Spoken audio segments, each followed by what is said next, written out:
Morning students, आज हम लोग पढ़ेंगे प्लांट किंगडम क्लासिफिकेशन।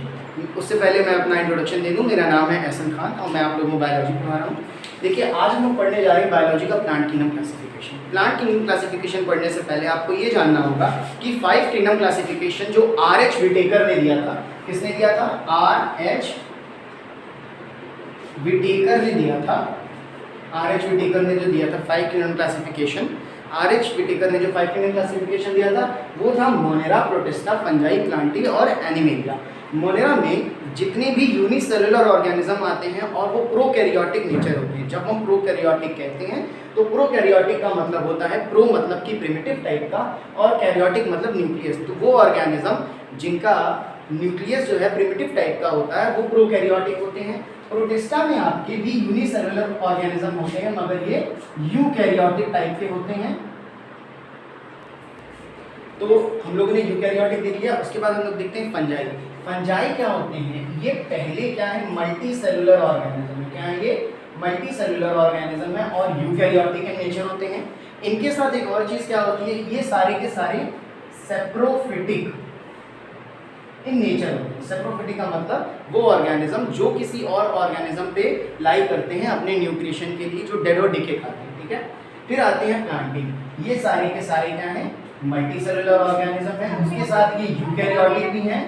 ठीक है, यूकैरियोटिक भी हैं ये, और साथ ये ऑटोट्रॉपिक होते हैं। क्या होते हैं?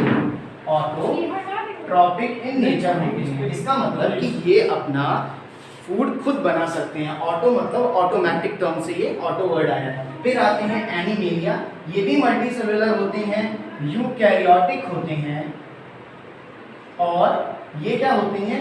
होलोजोइक, या हम एक और नाम दे सकते हैं हेटेरोट्रॉपिक भी हम इसको कह सकते हैं।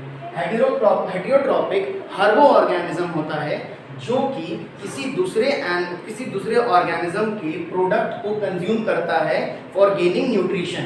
अब हम जानते हैं कि इसमें हर्बीवोर्स भी हो सकते हैं और कार्निवोर भी हो सकते हैं और वो भी हो सकते हैं ऑमनीवोर, जो दोनों पे लाई करते हैं। ठीक है, अब हम देख लेते हैं कि मोड ऑफ क्लासिफिकेशन। तो R.H. विटेकर साहब ने इनको क्लासिफाई किया तो क्या क्राइटेरिया रहे होंगे क्लासिफिकेशन के।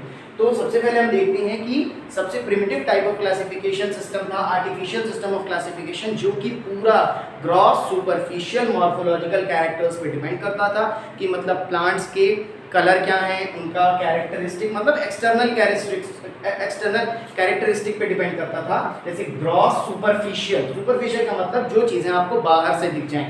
मॉर्फोलॉजी का मतलब किसी प्लांट का बाहर से स्ट्रक्चर, जैसे किसी का हैबिटेट क्या है, प्लांट का फ्लावर का कलर क्या है। इन सब चीज़ों को आप कलेक्शन करके क्लासिफिकेशन करते हैं तो उसको बोलते हैं आर्टिफिशियल सिस्टम ऑफ क्लासिफिकेशन। ठीक है, उसके बाद हम नेचुरल सिस्टम ऑफ क्लासिफिकेशन जानते हैं।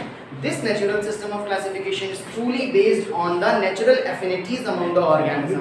फॉर एग्जांपल अगर मैं आपको समझाऊं, 2 प्लांट्स हैं। ठीक है, उन 2 प्लांट्स का एनाटॉमी अलग होना चाहिए। जैसे फॉर एग्जांपल आपको बता दें, प्लांट्स की अगर बात की जाए, ठीक है, तो प्लांट्स में जब हम देखते हैं मोनोकॉट प्लांट की रूट, फॉर एग्जांपल बनाना की रूट देखते हैं, बनाना प्लांट की रूट देखते हैं, वो अलग होगी और उसी जगह कोई डाइकॉट प्लांट है उसकी रूट अलग होगी। ठीक है, तो ये हमने एनाटॉमी के आधार पे क्या कर दिया? क्लासिफिकेशन किया ना, 2 अलग अलग टाइप के ऑर्गेनिज्म बताए ना, तो इसको बोलते हैं नेचुरल एफिनिटीज के आधार पे क्लासिफिकेशन करना। ये कौन कौन से कैरेक्टर्स हम देखते हैं? एनाटॉमी है, एम्ब्रियोलॉजी है, फिजियोलॉजी है, अल्ट्रा स्ट्रक्चर है, और हम इन चीज़ों को देखते हैं। साथ में साथ उनकी केमिस्ट्री कैसी है, फाइटोकेमिस्ट्री। इन चीज़ों के आधार पे जब हम क्लासिफिकेशन करते हैं तो सिंपली हम उसे बोलते हैं natural system of classification. Plant kingdom को फर्दर डिवाइड किया गया अलगी, ब्रायोफाइटा, टेरिडोफाइटा, जिम्नोस्पर्म और एंजियोस्पर्म में। ये जो क्लासिफिकेशन का सिद्धांत था कि मतलब अलगी क्यों अलग हो गया, ब्रायोफाइटा क्यों अलग, टेरिडो, जिम्नो, एंजियो क्यों अलग हुआ, तो सिद्धांत में आपको समझाऊं तो अलगी ऐसे प्लांट्स थे जो सबसे सिंपलेस्ट थे। तो सिंपलेस्ट मतलब कि पहली चीज क्या हमने जाना कि ये सिंपलेस्ट हैं। सिंपलेस्ट के साथ साथ इनकी बॉडी कैसी होती? थैलॉइड होती बॉडी। कैसी बॉडी है? थैलॉइड का मतलब कि बॉडी में कोई भी रूट या स्टेम या कोई भी लीव्स ऐसा कोई डिफरेंशिएटिव स्ट्रक्चर इनका नहीं होता है।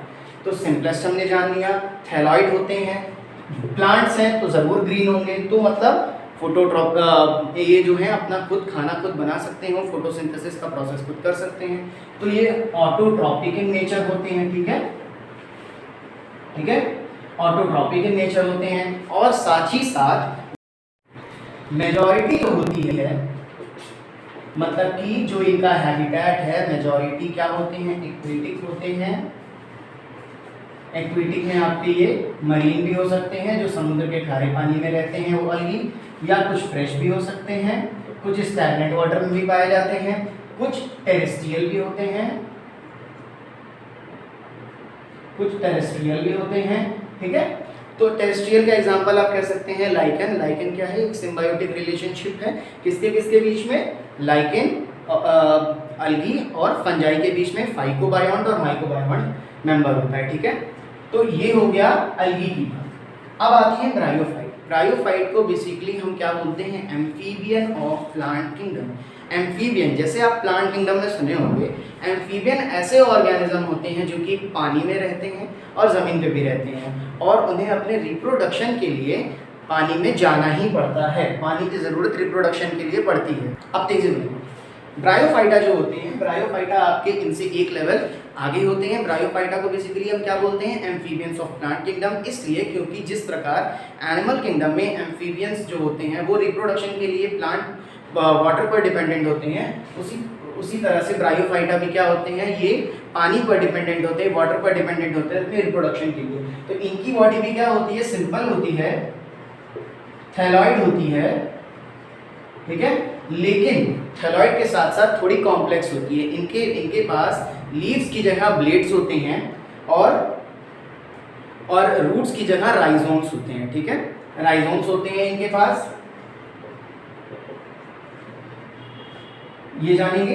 ये टेरेस्ट्रियल होते हैं, एक्वेटिक होते हैं। ठीक है, ब्रायोफाइटा हो गया। अलगी के, अगर अलगी की बात करें तो अलगी तीन तरह की होती है, ब्राउन अलगी जिसके हम फ्रियोफाइसी बोलते हैं, ग्रीन अलगी जिसको हम क्लोरोफाइसी बोलते हैं, और रेड अलगी जिसको हम रोडोफाइसी बोलते हैं।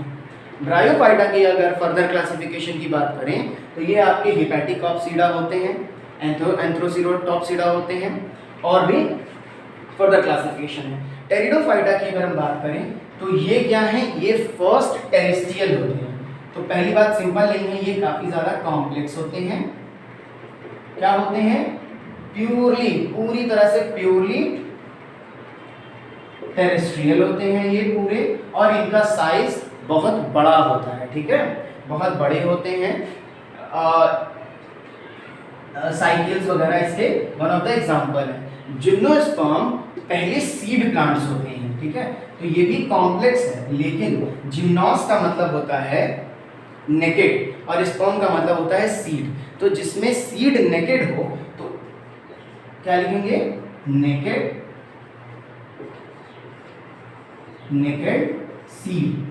ठीक है, जैसे हम साइकस जानते हैं, पाइनस जानते हैं, ये सब किसके एग्जाम्पल हैं, जिम्नोस्पर्म के हैं। ठीक है, उसके बाद हम जानते हैं एंजियोस्पर्म क्या होता है। एंजियोस का मतलब होता है कोटेड, तो ये भी कॉम्प्लेक्स है पूरी तरह से, टेरेस्ट्रियल है ये भी। सीड्स जो होते हैं इनके वो एनक्लोज्ड होते हैं, किसके अंदर, ओवरी के अंदर। ठीक है, और ये फ्रूट और फ्लावर बनाते हैं। आज के लिए इतना ही।